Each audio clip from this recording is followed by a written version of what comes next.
近日，中国空军运输机运20赴塞尔维亚运送军事物资，引发关注。在周一的外交部例行记者会上，发言人赵立坚曾对此回应称，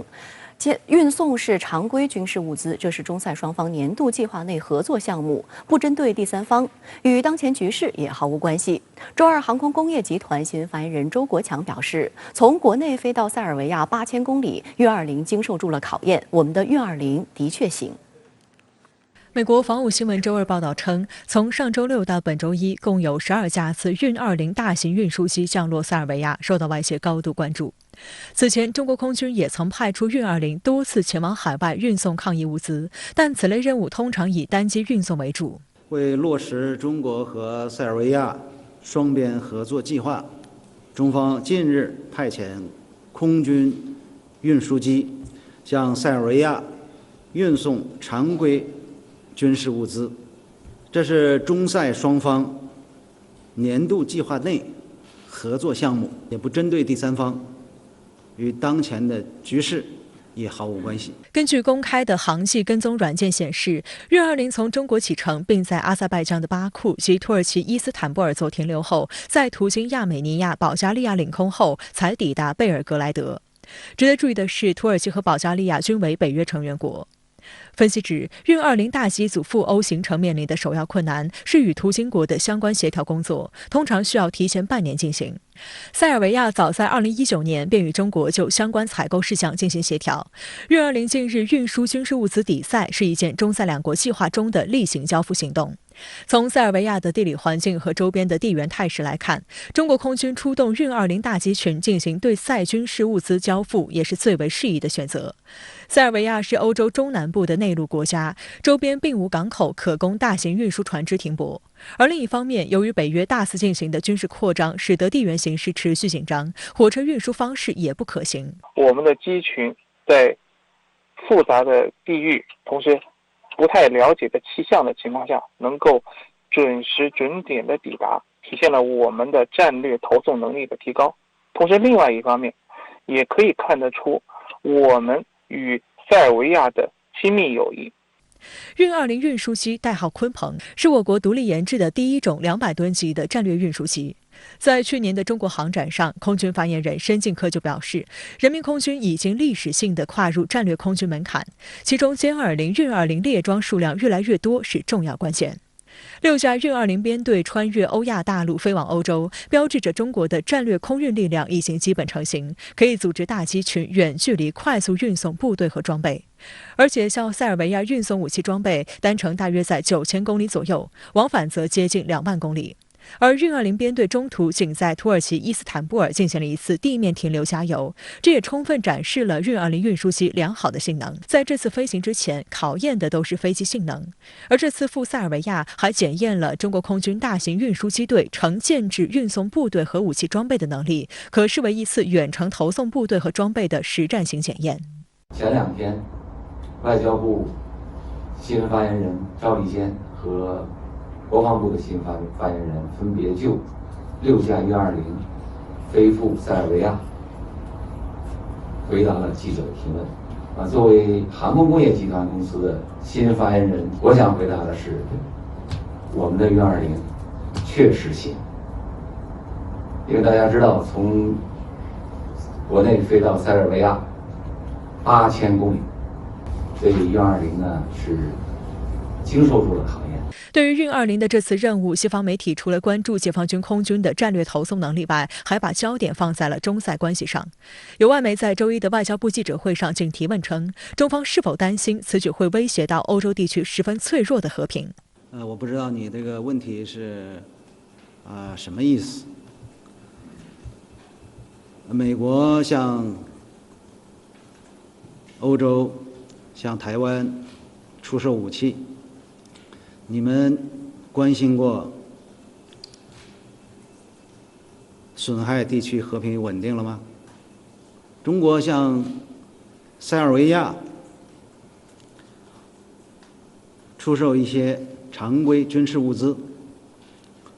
难道就会有损地区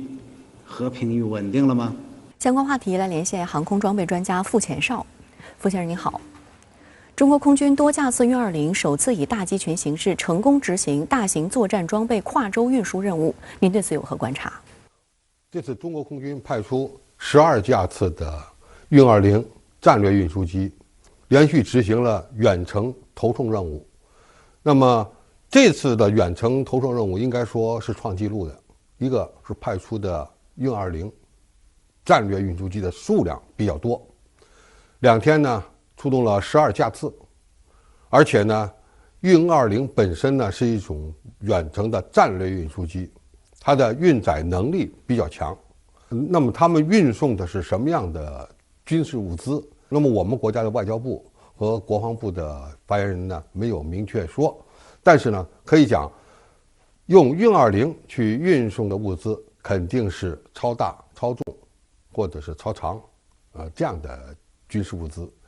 用其他的手段运送呢，可能会存在很多的麻烦和问题。用铁路运输也好，用船运也好，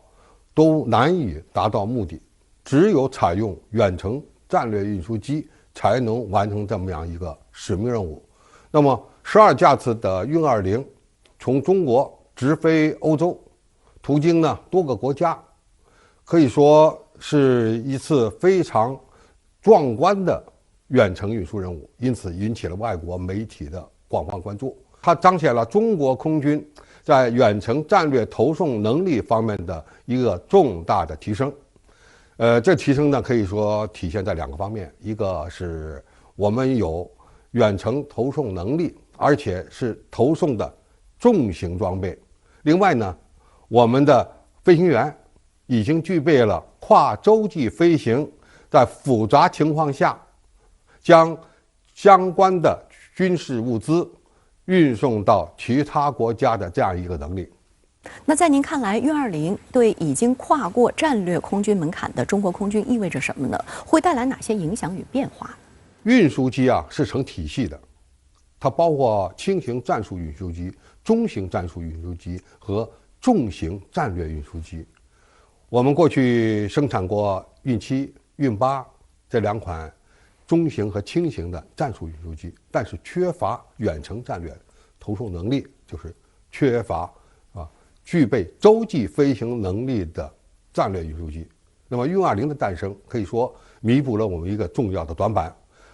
运20诞生之后经过短短的几年试飞，就列装部队了。那么列装部队这几年来，在疫情期间，很多亚洲国家的民众都见过中国的运20，但是欧洲地区，特别是西欧、中欧、东欧地区，运20应该说这是第一次去。但是这第一次去，我们就创造了记录，因为头一天我们派去了6架这个运20，第2天呢，据说又有6架次的运20将重型物资装备送抵塞尔维亚，而且呢，途经了2个北约国家土耳其和保加利亚。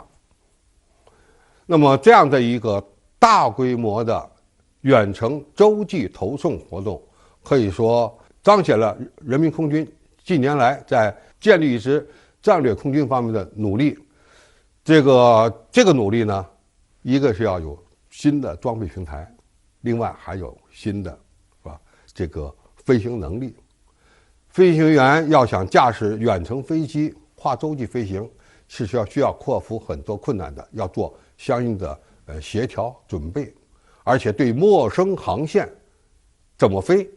都需要有一定的技能，才能够达成这么一个远程投送的使命任务。从中可以看出来，人民空军在建设一支战略空军方面呢，已经取得了重大的进步。随着我们武器装备水平的提升，以及我们训练水平的提升，建立一支强大的